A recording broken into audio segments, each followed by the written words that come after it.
Ang karaniwang payapang lungsod Quezon ay biglang ginimbal ng isang kaguluhan.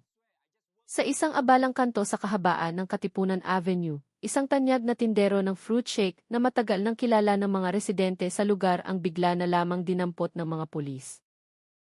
Ang pag-aresto ay kasunod ng pag-viral ng isang video sa social media na nagpapakita sa isang customer na nahuli sa akto ang tindero habang naglalagay ng isang malinaw na likido sa blender bago ihanda ang inumin.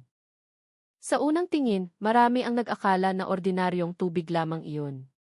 Ngunit ang matapang na amoy na humalo sa hangin ang nagdulot ng pagdududa sa mga mamimili na siyang nag-udyok sa kanila na i-report ito sa mga otoridad.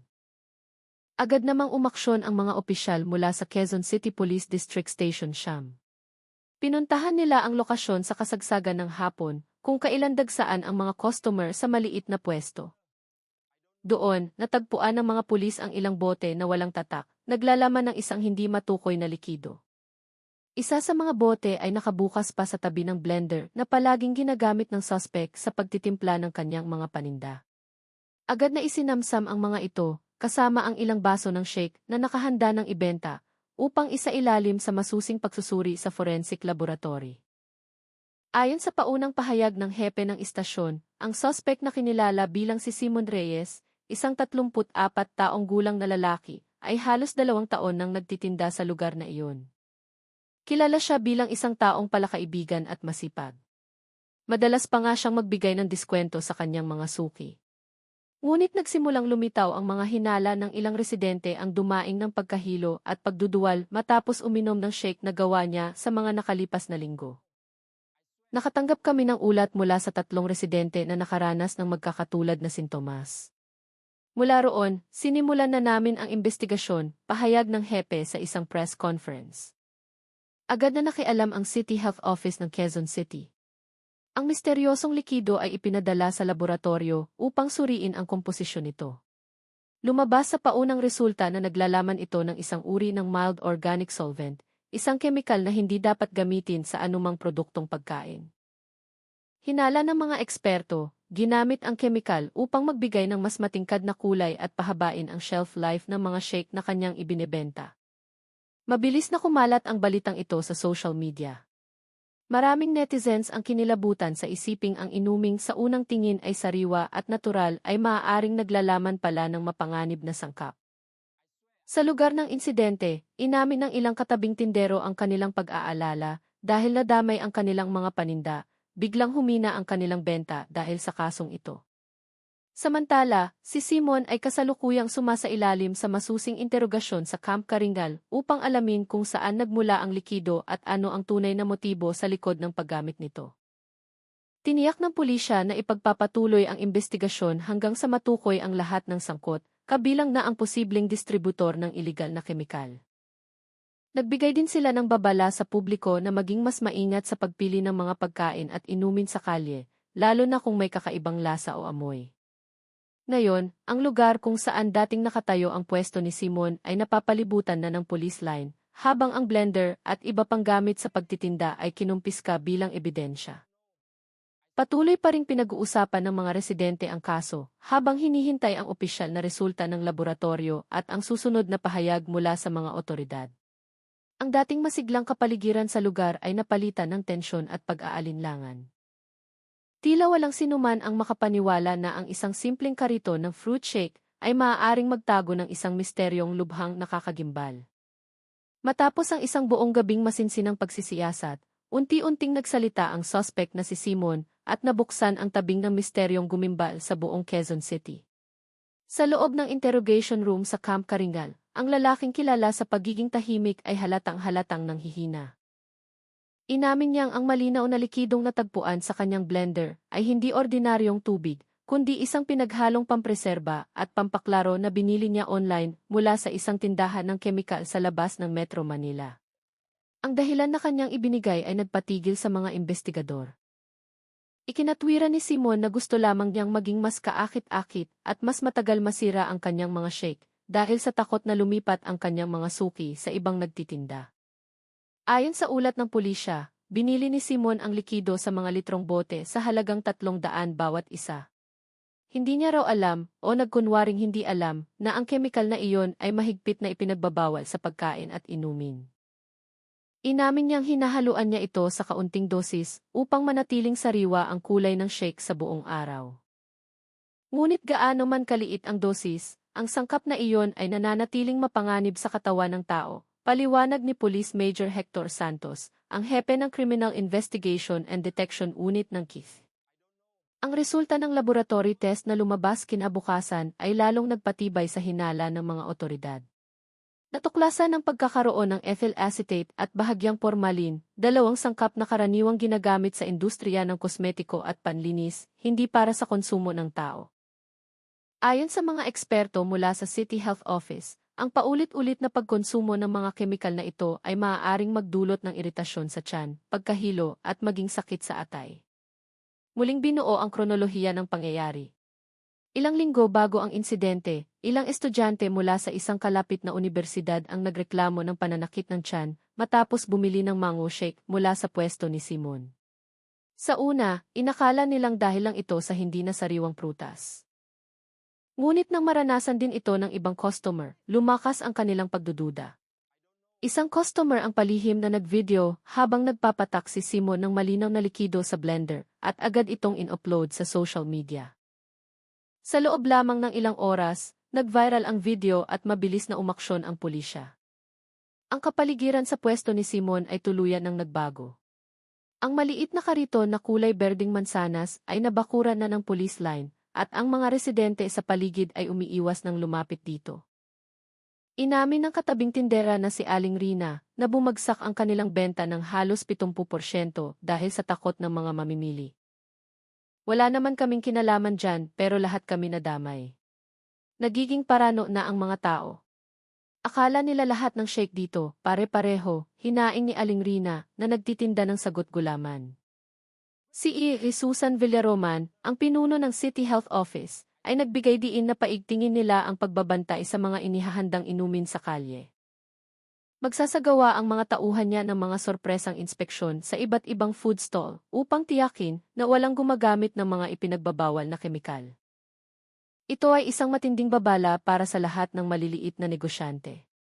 Huwag na huwag niyong susubukang maghalo ng kemikal para lang gumanda ang itsura ng produkto o para tumaas ang inyong kita, mariing pahayag niya sa isang press conference. Patuloy namang umugong ang reaksyon ng publiko. Maraming netizens ang nanawagan na patawan ng mabigat na parusa si Simon dahil sa paglalagay sa panganib sa buhay ng iba. Sa kabilang banda, binatikos din ng ilan ang kahinaan ng sistema ng pagbabantay sa mga kemikal na madaling mabili online nang walang malinaw na permiso. Sa ilang online community forum, may mga nanawagan pa na bumuo ng isang grupo ng mga mamamayan na magsasagawa ng Key Food Patrol upang i-report ang anumang kahina-hinalang gawain. Samantala, si Simon ay nananatili sa piitan at nahaharap sa kasong paglabag sa Republic Act No. 1011 o ang Food Safety Act na may parusang pagkakakulong ng hanggang 5 taon at multang aabot sa 35 milyon. Patuloy pa ring inaalam ng pulisya kung may iba pang sangkot, kabilang na ang distributor ng kemikal na nagbebenta ng walang kaukulang permit. Habang lumalalim ang gabi sa Camp Karingal, patuloy na nag-aabang ang publiko sa resulta ng investigasyon. Iniulat ng ilang mamamahayag na nakabantay sa labas na nakayuko lamang si Simon habang inilalabas mula sa interrogation room, suot ang isang kupas na jacket at tinatakpan ang mukha ng face mask. Sa likod ng kanyang pananahimik, isang malaking tanong ang nabuo, ano nga ba ang nag-udyok sa isang simpleng tindero ng fruit shake na gawin ang isang bagay na ganito kapanganib? Dahil ba sa matinding kahirapan, o mayroon pang ibang mas madilim na motibo? Ang Quezon City, nakilala bilang Key City of Stars, ay biglang sinubok ang kanyang pagiging mapagmatsyag. Ang kasong ito ay hindi lamang tungkol sa isang kontaminadong inumin, kundi tungkol din sa kung paano maaaring gumuho ang tiwala ng publiko sa kaligtasan ng pagkain sa kalye dahil lamang sa isang malaking pagkakamali. Sa ikatlong araw matapos ang pag-aresto, nagsimulang malinawan ang motibo sa likod ng mapangahas na ginawa ng tindero ng shake na gumimbal sa Quezon City. Mula sa masusing interogasyon at pagsusuri sa kanyang digital footprint, natuklasan na si Simon ay nakikipag-ugnayan sa isang supplier ng iligal na kemikal mula pa noong simula ng taon. Ipinakita sa mga mensahe sa kanyang cellphone kung paano siya natukso sa matatamis na salita ng supplier na nagsasabing ang natural na pampreserba ay ligtas ihalo sa mga inumin. Sa isang screenshot na nakuha ng mga investigador, mababasa ang sinabi ng supplier, "Relax ka lang, kuya." Itong likido madalas gamitin ng mga nagtitinda ng inumin sa abroad. Ligtas yan, lalo pang magpapatagal sa shake mo at hindi kukupas ang kulay. Ang mga salitang iyon ang tuluyang kumumbinsi kay Simon. Regular siyang bumibili ng 2 bote bawat buwan. Sinundan ng mga investigador ang digital transaction trail at natuklasan na ang mga padala ay nagmumula sa isang bodega sa Bulacan, nakabalot sa mga bote na walang opisyal na etiketa. Inamin ni Simon na noong una ay nag-aalinlangan siya, ngunit ang matinding pangangailangan sa pera ang nagtulak sa kanya na magbulag-bulagan. Simula noong pandemya, bumagsak talaga ang benta. "Gusto ko lang maging mabenta ulit ang paninda ko," sabi ni Simon na may nanginginig na boses habang ini-interview. Bago ang insidenteng ito, ang pwesto ni Simon ay isa sa mga pinakasikat sa lugar ng mga unibersidad. Mula umaga hanggang gabi, nagtitinda siya ng iba't ibang klase ng shake, avocado, mangga, bayabas, at maging mga pinaghalong prutas at gulay na nauuso. Sa isang araw, nakakabenta siya ng 120 hanggang 150 baso, na may arawang kita na 2,500 hanggang 3,500. Ngunit sa nakalipas na 3 buwan, biglang bumagsak ang bilang na iyon. Pabago-bago ang panahon, nagsulputan ang mga bagong kakumpetensya, at ang mga customer ay nagsimulang lumipat sa mga modernong coffee shop na nagbebenta ng mga aesthetic na inumin. Ang pressure na ito para makasabay ang sinasabing nagtulak kay Simon na humanap ng shortcut. Sa pagdaragdag ng pampreserba, ang kanyang mga shake ay maaaring itabi ng hanggang 2 araw nang hindi nagbabago ang kulay. Itinuring niya itong isang epektibong paraan ang hindi iniisip ang panganib sa kalusugan ng kanyang mga customer. "Napakalaki ng pagkakamali ko.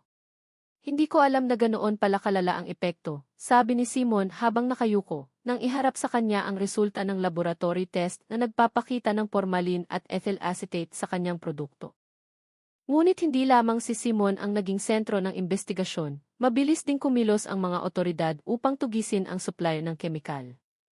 Ayon sa investigasyon, ang online store na ginamit ni Simon ay gumagamit ng pekeng pagkakakilanlan at 1 taon nang nag-ooperate.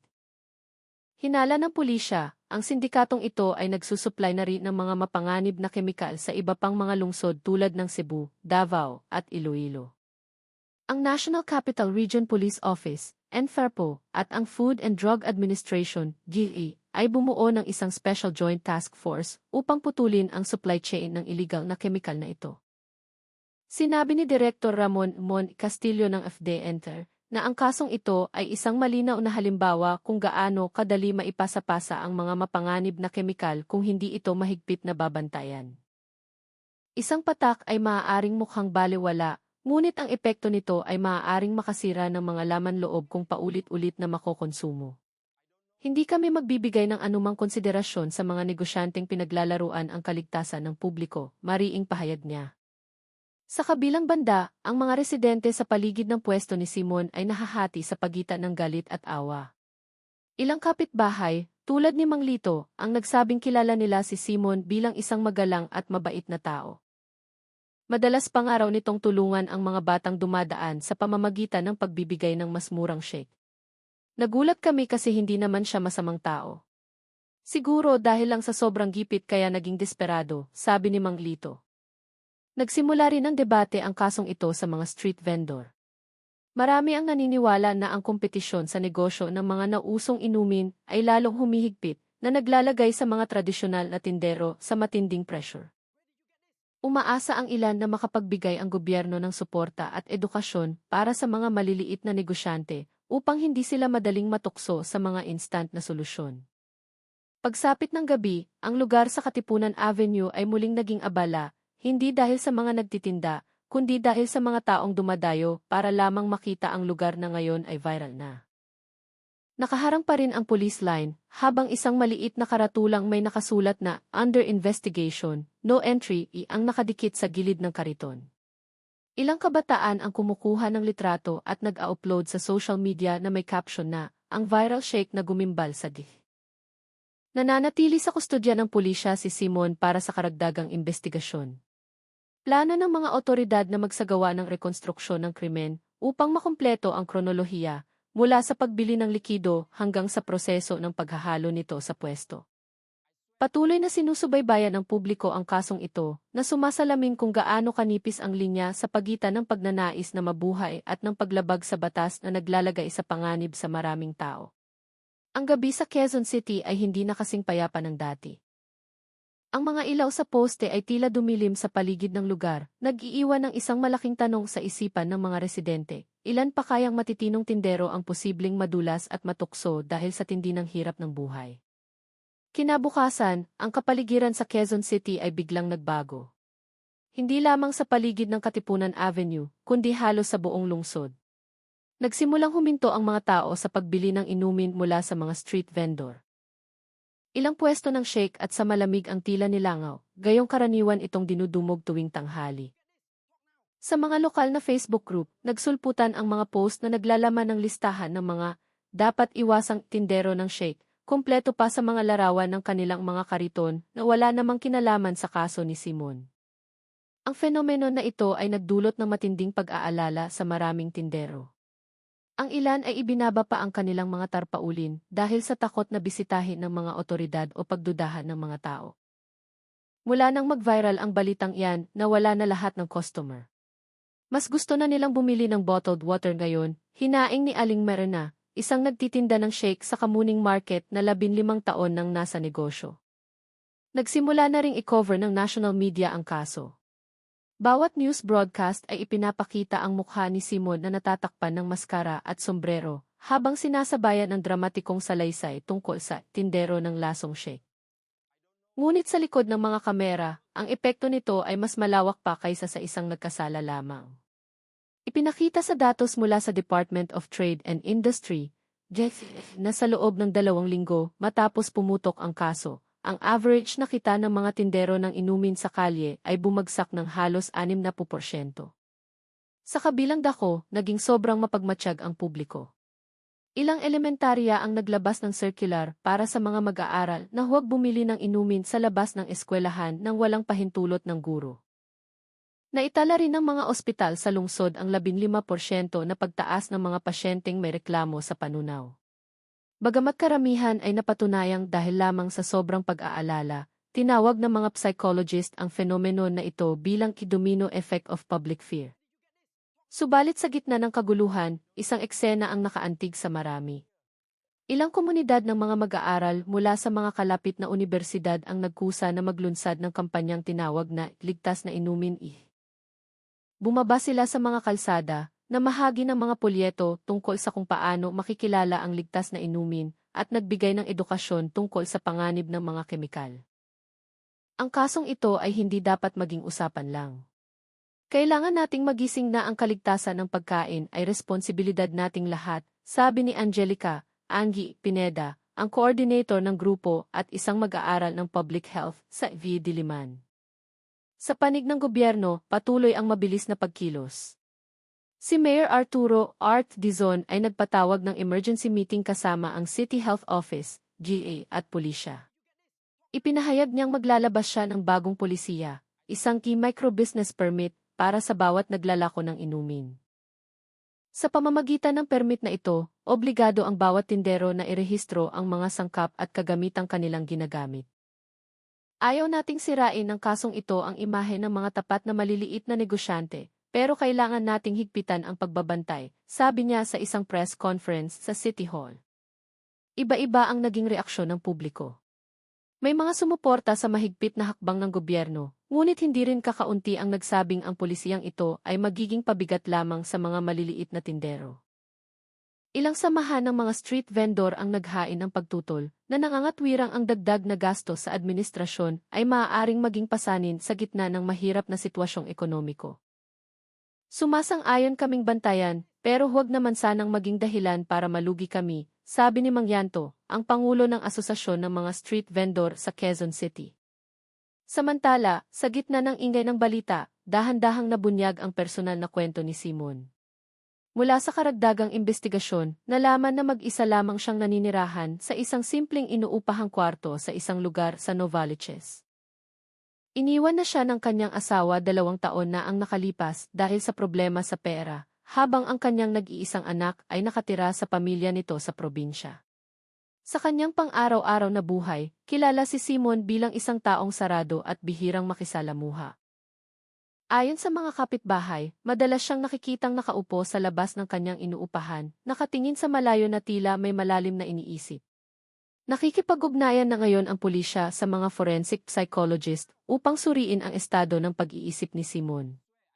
Nakikita namin ang mga senyales ng matinding psychological pressure. Ngunit anuman ang dahilan, ang paghahalo ng kemikal sa pagkain ay hindi kailanman maaaring bigyang katwiran, sabi ni Police Colonel Rico Santiago, ang hepe ng Public Information Office ng NFEPO. Habang nananatili si Simon sa kulungan, patuloy na umaalinggaw ang epekto ng kanyang kaso. Ang mga tindero ng inumin sa lungsod ay nabubuhay ngayon sa anino ng kawalan ng tiwala. Bawat pag-ikot ng blender ay tila nagdudulot ng bagong pagdududa sa isipan ng mga mamimili. Dati, nagtitinda kami ng may ngiti. Ngayon, kailangan may kasamang mahabang paliwanag, ito po ay mineral water.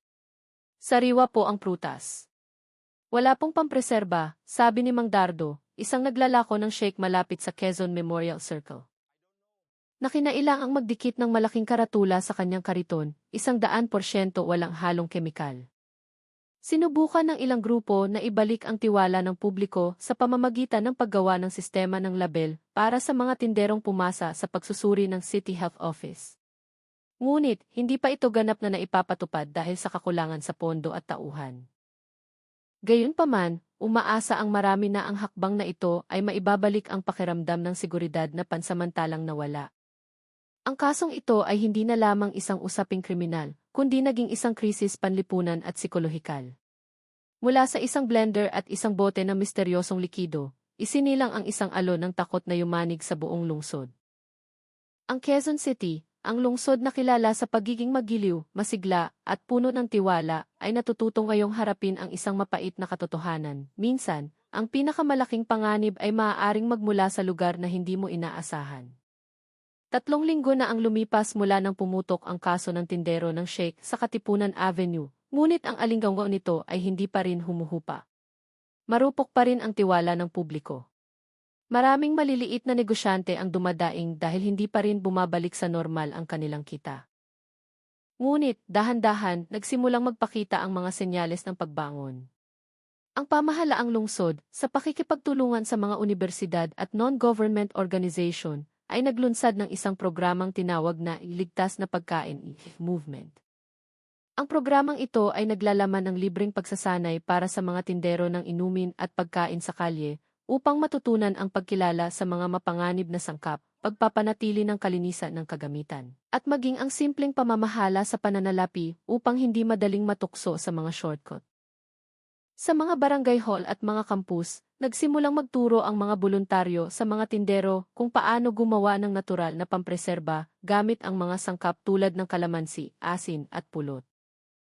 Gusto naming maibalik ang tiwala sa mga maliliit na negosyante, sabi ni Professor Lilia D. Hernandez, isang propesor ng food technology sa VE na isa sa mga nagpasimuno ng programa. Sa kabilang banda, matagumpay na nahuli ng pulisya ang 2 supplier ng iligal na kemikal na nagbenta ng likido kay Simon.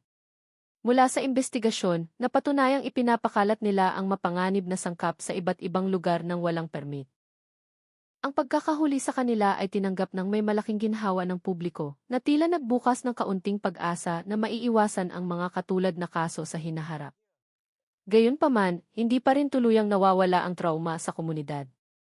Sa mga palengke, madalas pa ring magtanong ng mahaba ang mga mamimili bago bumili ng inumin. Ang ilang tindero ay piniling palitan na lang ang kanilang paninda at magbenta na lang ng buko juice o mineral water na refillable dahil ito ay itinuturing na mas ligtas. Pagod na akong magpaliwanag araw-araw. Ngayon, nagbebenta na lang ako ng buko para hindi na matakot ang mga tao, sabi ni Mang Celso, isang dating nagtitinda ng shake sa may Anonas. Samantala, sa likod ng rehas, ginugo ni Simon ang kanyang mga araw sa katahimikan. Ayon sa mga gwardiya sa City Jail, madalas siyang nakaupong nag-iisa at may isinusulat sa isang piraso ng papel. Nais daw niyang humingi ng paumanhin ng hayagan sa mga taga Quezon City. Plano niyang ipabasa ang sulat na iyon sa araw ng kanyang paglilitis. Wala akong intensyong manakit ng kahit sino. Gusto ko lang mabuhay, sulat niya na may nanginginig na kamay. Ang kwentong ito ay naging isang mapait na aral para sa lahat ng panig, na sa gitna ng kahirapan, maaaring maligaw ng landas ang isang tao kung hindi gagabayan ang tamang kaalaman. Ngunit sa likod ng trahedyang ito, ipinakita ng Quezon City ang kanyang katatagan. Nagtulungan ang komunidad upang muling buuin ang tiwala. Inayos ng gobyerno ang sistema ng pagbabantay at ang mga akademiko ay direktang bumaba sa komunidad. Ngayon, ang amoy ng sariwang prutas ay dahan-dahang bumabalik sa mga lansangan ng lungsod. Ilang tindero ang nagsimula ng muling ngumiti bagamat may pag-iingat pa rin. Isang maliit na karatula ang nakasabit sa maraming kariton. Para sa inyong kapanatagan, hindi kami gumagamit ng kemikal. Salamat sa inyong tiwala. Natuto ang lungsod ng isang mahalagang aral, na ang katapatan ang pangunahing sangkap sa bawat negosyo, at ang tiwala ang pinakamalaking puhunan na hindi kayang palitan ng anuman. Sa isang maliwanag na umaga ng Lunes, napuno ang silid hukuman ng Quezon City Regional Trial Court ng mga mamamahayag, consumer activist, estudyante, at mga ordinaryong mamamayan na sabik malaman ang kahihinatnan ng kaso ng tilasong shake, na yumanig sa lungsod sa loob ng ilang buwan. Sa silya ng akusado, nakaupo si Simon, ang 34 taong gulang na lalaki, na may maputlang mukha. Nanginginig ang kanyang mga kamay habang hawak ang isang folder na naglalaman ng simpleng depensa na isinulat niya mismo habang nasa kulungan. Sa likod niya, 2 pulis ang nagbabantay habang sa kanang bahagi, inihahanda ng taga-usig ang mga dokumento na may seryosong mukha. Binuksan ng hukom ang paglilitis ng may malakas na boses. Akusadong Simon Reyes, ikaw ay sinasakdal sa paglabag sa Republic Act No. 10611 o ang Food Safety Act, na may parusang 5 taong pagkakakulong at multang aabot sa 35 milyon. Biglang tumahimik ang buong silid. Ang ilan ay napayuko, habang ang iba ay kinukunan ng video ang paglilitis gamit ang kanilang mga cellphone. Inilahad ng taga-usig ang detalyadong kronolohiya ng kaso, mula sa pagbili ng kemikal, sa proseso ng paghahalo nito sa blender, hanggang sa mga ulat ng mga residente na naging dahilan ng pagiging viral nito. Ayon sa resulta ng laboratorio ng DSE, ang shake na ibinebenta ni Simon ay napatunayang naglalaman ng 0.03% formalin at 0.1% ethyl acetate. Ang mga antas na ito ay itinuturing na sapat na mataas upang magdulot ng pinsala sa mga organ kung patuloy na kokonsumo. Ang ginawa ng akusado ay nagdulot ng malawakang pangamba sa lipunan at nagpabagsak sa tiwala ng publiko sa mga maliliit na negosyante sa buong Quezon City, diin ng taga-usig. Ngunit nang dumating ang pagkakataon para sa depensa, naging madamdamin ang eksena. Sa garalgal na boses, tumayo si Simon at yumuko. Inamin niya ang lahat ng kanyang ginawa nang walang pagtatangkang magdahilan. Gusto ko lang pong tumagal ang paninda ko, Your Honor. Hindi ko po alam na ganoon kapanganib ang sangkap na iyon. Ayaw kong may magkasakit dahil sa akin. Nagsisisi po ako. Sobrang nagsisisi, sabi niya habang tumutulo ang luha. Natahimik ang buong korte. Isang ina na nakaupo sa likuran ang napaiyak din dahil dati siyang suki sa pwesto ni Simon. Sa labas ng korte, hindi rin gaanong kalmado ang sitwasyon. Nagtipon ang mga grupo mula sa iba't ibang samahan ng maliliit na negosyante. May dalang mga banner na may nakasulat na, gusto naming magtinda ng ligtas, hindi pagdudahan. Hinihiling nila na tulungan ng gobyerno na maibalik ang magandang imahe ng mga street vendor na naapektuhan ng kaso. Mahigpit na nagbabantay ang mga pulis upang mapanatili ang kaayusan. Sa kabilang banda, nanawagan ang mga health activist ng pinakamataas na parusa para sa akusado upang magsilbing aral sa iba. Matapos ang 2 oras na emosyonal na paglilitis, binasa ng hukom ang hatol. Ipinapataw sa akusadong si Simon Reyes ang parusang 3 taong pagkakakulong at multang 870,000 na may karagdagang 6 na buwang pagkakakulong kung hindi mababayaran. Pinakinggan ni Simon ang hatol na nakayuko. Walang bakas ng galit o pagkagulat, bumulong lamang siya, tinatanggap ko po. Ang hatol ay sinalubong ng mahinang palakpakan mula sa ilan sa korte.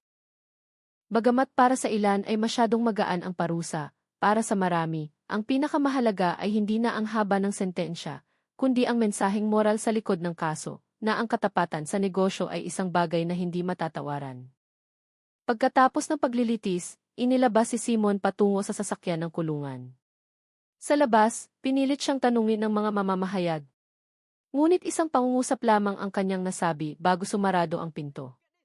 Huwag ninyong ulitin ang pagkakamali ko. Huwag isakripisyo ang tiwala para lang sa kita. Ang mga salitang iyon ay mabilis na nag-viral sa social media. Maraming netizens ang nag-post nito na may iba't ibang mapanuring caption.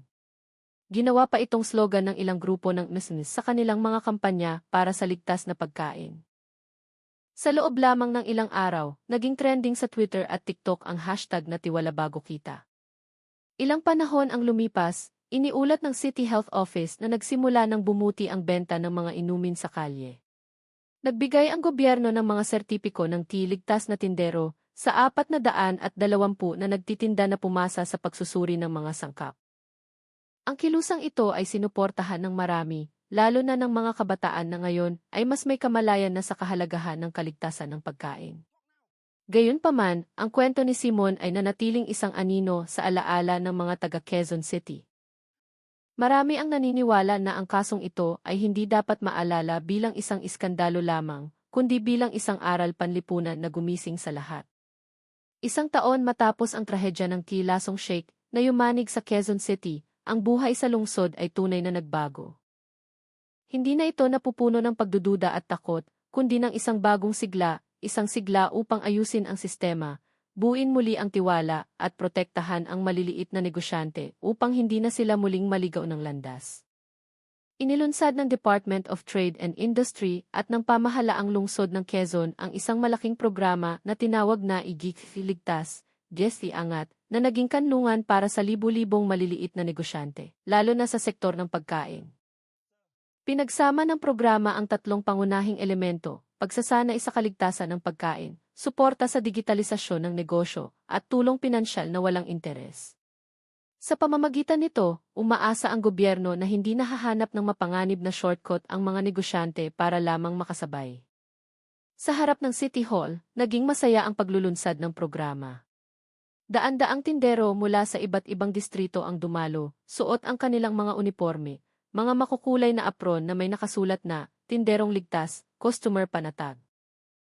Mayroong nagdala ng kanilang mga blender, termos, at maging mga banner na mailarawan ng mga sariwang prutas. Binuksan ni Mayor Art Dizon ang programa ng may mainit na pagbati. Ang kaso noong nakaraang taon ay isang malaking sugat, ngunit ito rin ang pinakamahusay na guro. Mula roon, natutunan natin na ang katapatan ay hindi lamang isang moralidad, kundi isang puhunan, sabi niya, na sinalubong ng mahabang palakpakan. Isa sa mga pinaka-nakaka-inspire na bahagi ng kaganapan ay ang presensya ng mga mag-aaral at propesor mula sa FE at Ateneo na direktang tumulong. Ipinakilala nila ang mga simpleng teknolohiya na makakatulong sa mga tindero, tulad ng isang portable na palamigan na gumagamit ng solar energy at isang maliit na formalin detector na nagkakahalaga lamang ng 1,500. Hindi lang iyon, inilunsad din ng gobyerno ang isang app na tinatawag na Iligtas Tinda, isang digital platform kung saan maaaring irehistro ng mga tindero ang kanilang negosyo, itala ang mga transaksyon, at i-upload ang resulta ng kanilang mga pagsusuri. Maaari ring iscan ng mga mamimili ang EEC code upang makita ang kasaysayan ng kalinisan at inspeksyon ng isang pwesto. Ang app na ito ay agad na nag-viral. Sa mga palengke tulad ng farmers market at kamuning, ramdam na ramdam ang pagbabago. Ang mga tindero ng shake at sa malamig ay mas maayos na ngayon, may mga label na ng sangkap at nakalagay pa ang petsa ng pagkakagawa. Sa isang sulok ng palengke, isang ginang na nagngangalang Aling Celia ang ngumiti ng may pagmamalaki. Dati, takot akong hindi na ako pagkatiwalaan. Ngayon, mas madalas pa silang bumalik. Sabi nila kapag kay Aling Celia, panatag sila. Ang pagbangon ng maliliit na negosyo ay nagkaroon ng malawak na epekto. Sa ulat ng AFE, tumaas ng 48% ang kita ng mga tindero ng inumin kumpara noong nakaraang taon. Ngunit sa likod ng siglang ito, may isang kwentong nananatiling nakaantig. Sa City Jail kung saan naglilingkod si Simon, isang social activity ang ginaganap buwan-buwan na tinatawag na pagkatuto mula sa pagkakamali. Dito, pinapayagan ang mga bilanggo na ibahagi ang kanilang mga karanasan sa mga bisita mula sa labas. Isa sa mga pinaka-inaabangang sesyon ay ang kwento mula mismo kay Simon. Sa mahinahong boses at nangingilid ang luha, ikinuwento niya ang kanyang buhay noon, ang takot na mawalan ng customer, at ang maling desisyon na kanyang ginawa. Akala ko noon ang binibili ng tao ay lasa. Pero ang pinakamahalaga pala ay tiwala. Kapag nasira, habang buhay ng mahirap ayusin, sabi niya sa harap ng 12-12 maliliit na negosyante. Ilang tindero pa ang lumapit sa kanya pagkatapos para magpasalamat. Ang kwento mo ang gumising sa amin, kuya. Muntik na rin kaming matuksong gumamit ng pampatagal, pero ngayon hinding-hindi na. Mumiti lang si Simon, yumuko, at mahinang sinabi, kung magiging mas mabuti kayo kaysa sa akin, sapat na iyon. Ang kanyang kwento ay ginawan pa ng isang maikling dokumentaryo na pinamagatang iisang patak ng pagsisisi na ipinalabas sa iba't ibang lokal na film festival. Maraming manonood ang napaluha, hindi dahil sa awa, kundi dahil sa mensaheng moral na maaaring bumagsak ang tao, ngunit maaari ring bumangon at tubusin ang pagkakamali sa pamamagitan ng tunay na pagbabago. Ngayon, isang taon matapos ang insidente, ang Quezon City ay naging isang pambansang halimbawa sa pangangasiwa ng kaligtasan ng pagkain. Tumanggap pa nga ang lungsod ng Parangal bilang Key Food Safety City of 2025 mula sa Department of Health. Samantala, ang ijuis ng katapatan sa dating pwesto ni Simon ay lalong dinarayo. Dumadating ang mga estudyante, residente, at turista hindi lang para bumili, kundi para maramdaman ang kahulugan sa likod ng bawat baso.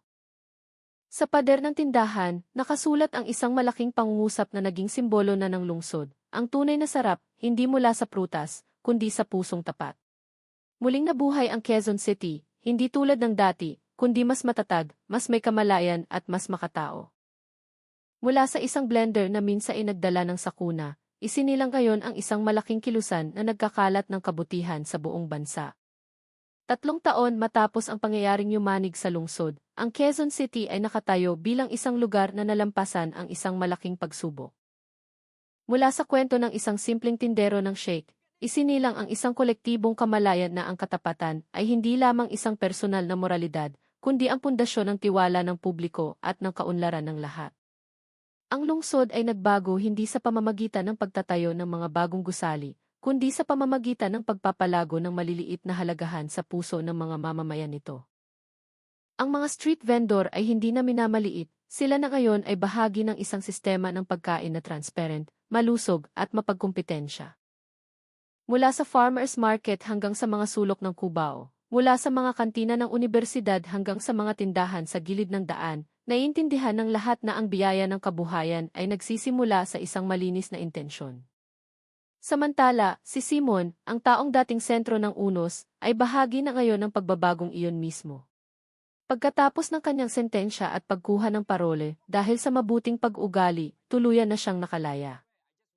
Sinalubong siya ng ilang voluntaryo mula sa komunidad ng Kuwalang Kimikal, hindi para husgahan siya, kundi para yakapin. Akala ko wala ng lugar para sa akin sa lungsod na ito, sabi niya sa isang reporter. Pero ang mga dating galit sa akin, sila pa ang nagyaya sa aking tumulong sa iba para hindi na maulit ang pagkakamali ko. Tinanggap ni Simon ang alok. Ngayon, nagtatrabaho siya bilang isang community educator sa isang programa para sa ligtas na pagkain. Linggo-linggo, umiikot siya sa mga palengke, eskwelahan, at barangay upang magbigay ng kaalaman sa mga maliliit na negosyante tungkol sa panganib ng kemikal.